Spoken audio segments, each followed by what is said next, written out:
السلام علیکم ویئرز، نئی ویڈیو میں خوش آمدید کہتا ہوں۔ آج کی ویڈیو جو ہے جو مدینہ منورہ کی ایک نہایت ہی تاریخی مسجد قمامہ کے بارے میں ہے۔ اس مسجد کا دوسرا نام مسجد مصلی ہے۔ یہ مسجد نبی کے جنوب مغرب میں تقریباً 300 میٹر کے فاصلے پر واقع ہے۔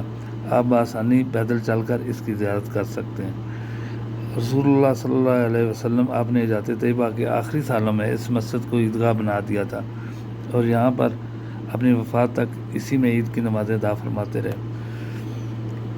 یہ بھی ثابت ہے کہ آپ نے اس مقام پر نماز استسقاء بھی ادا کی۔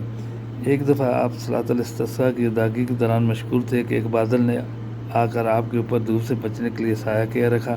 اسی وجہ سے اس مسجد کا نام مسجد قمامہ پڑ گیا۔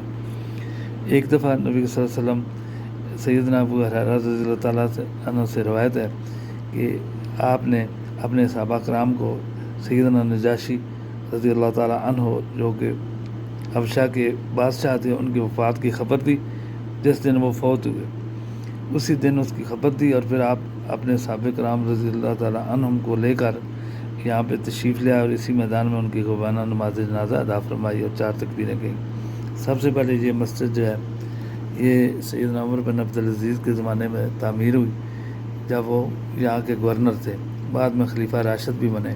اس کے بعد سلطان عبدالحمید ثانی جو خلافت عثمانیہ کے بادشاہ تھے انہوں نے اس کی تعمیر کروائی، خوبصورت عمارت بنوائی اور بعد میں خازن الحرمین شریفین شاہ فہد حفظہ اللہ کے دور میں اس کی تزئین و آرائش اور جدید شکل میں اس کو بنایا گیا۔ نبی صلی اللہ علیہ وسلم جب بھی سفر سے واپسی پر اس جگہ سے گزرتے تو رک جاتے اور قبلہ رخ ہو کر دعا فرماتے۔ یہ تھی ہماری ویڈیو۔ ناظرین اگر آپ کو پسند ہے تو اس کو ضرور شیئر کریں اپنے دوستوں کے ساتھ اور ہمارے چینل کو سبسکرائب کریں تاکہ ہماری افزائی ہو۔